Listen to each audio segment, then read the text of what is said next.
بسم اللہ الرحمن الرحیم۔ ابھی جو 2 دن پہلے واشنگٹن میں اوورسیز پاکستانیز کا جلسہ ہوا، اس کے بعد اپوزیشن کا ریئیکشن آنا ایک فطری عمل تھا، لیکن یہ بات ایکسپیکٹڈ نہیں تھی کہ اس ریئیکشن کا سارا جو ڈائریکشن ہے وہ اوورسیز پاکستانیز کی طرف شفٹ کر دیا جائے گا۔ وہ لوگ جو لاہور کو پیرس بنانے کی باتیں کرتے رہے، جب اس دن انہوں نے واشنگٹن کو لاہور بنا دیکھا ہوگا، کیپٹل ارینا کو مینار پاکستان بنا دیکھا ہوگا، تو ان کے اندر میں جو جلن پیدا ہوئی ہوگی وہ سمجھی جا سکتی ہے۔ لیکن جس طریقے سے اس سیاست نے اس جذبہ وطنیت پہ حاوی ہونے کی کوشش کی، اس کے تحت وہ اوورسیز پاکستانیز وہاں جمع ہوئے تھے، وہ بہت زیادہ مایوس کن تھی۔ ابھی ایک چینل پہ پیپلز پارٹی کے نبیل گبول کا میں ایک بیان سن رہا تھا، جس میں وہ کہتے ہیں کہ اوورسیز پاکستانیز کو کیا پتا کہ پاکستان میں کیسے لائف رہی جاتی ہے، وہ یہاں ایک دن رہ کے تو دکھائیں، انہیں کیا پتا ٹیکس کیا ہوتا ہے، انہیں کیا پتا گندا پانی کیا ہوتا ہے، تو وہ تو صرف وہاں پہ ناچ گانا کرنے آئے تھے۔ تو اس بیان کو پڑھنے کے بعد، سننے کے بعد یہ ویڈیو بنانا ضروری سمجھا۔ جی سر، یہ بات بالکل درست ہے کہ اوورسیز پاکستانی یا امریکہ میں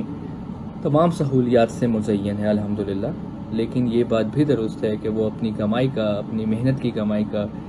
40% ہر سال پوری ایمانداری کے ساتھ ٹیکس کی فارم میں ادا کرتے ہیں۔ ان کے گھروں میں صاف ستھرا پانی آتا ہے 24 گھنٹے، لیکن نہ جانے لاڑکانہ میں، تھر پارکر میں، بلوچستان کے صحراؤں میں ان کا کون رہتا ہے جس کے بچوں کو صاف پانی پلانے کے لیے وہ صاف پانی پلانٹ اور واٹر فلٹرز کی کیمپینز کا حصہ بنا نظر آتے ہیں۔ خود تو وہ یہاں رہتے ہیں ٹی بی فری اور پولیو فری کنٹری میں، لیکن پشاور اور جنوبی پنجاب میں کون ان کا رہتا ہے جس کے بچوں کو وہ زندگی کی بوند کے جو 2 قطرے ہیں پلانے کی کیمپین کے لیے، وہ یہاں بےتاب نظر آتے ہیں۔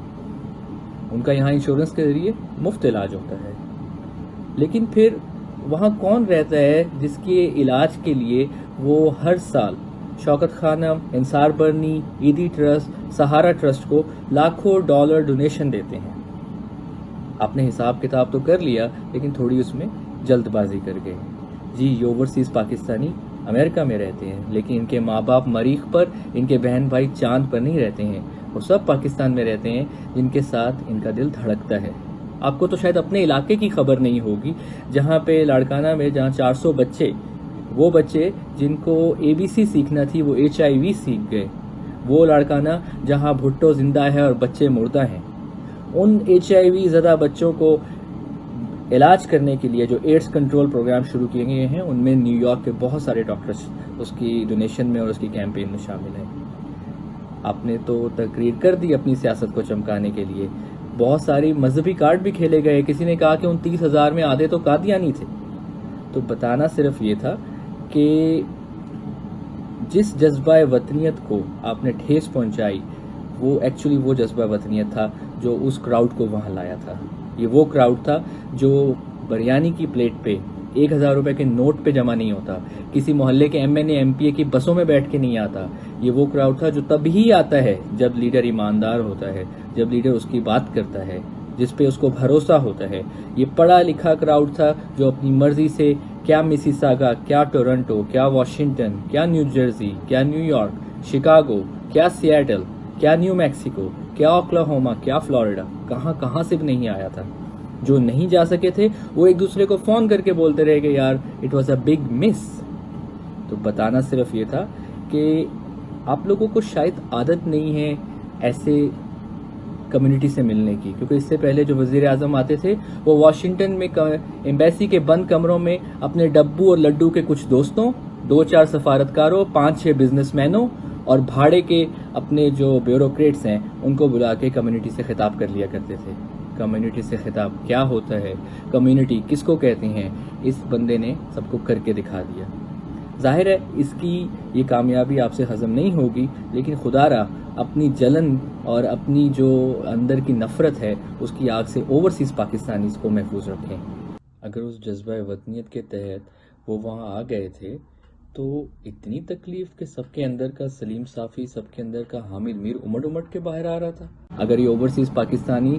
ڈالر میں کماتے ہیں تو یہ ڈالر میں خرچ بھی کرتے ہیں، یہ جو پاکستان میں ریمیٹنس بھیجتے ہیں ڈالر میں ہی بھیجتے ہیں۔ آپ نے تو کہہ دیا کہ آپ یہاں پہ آ کے دکھائیں کہ کیا مطلب ہے آپ کا اس بات کا کہ جس ایک غریب گھر میں جس میں 5 لوگ رہتے ہوں اور ایک بندہ کمائی کے لیے سعودی عرب یا انگلینڈ گیا ہو، وہ بھی اگر وہ چھوڑ کے اس گھر میں آ کے ایک چھٹا کھانے والا آ کے بن جائے تو اس گھر کو چلانا کس نے ہے؟ اس بھٹو نے جو آج بھی زندہ ہے۔ پاکستان کے $1 بلین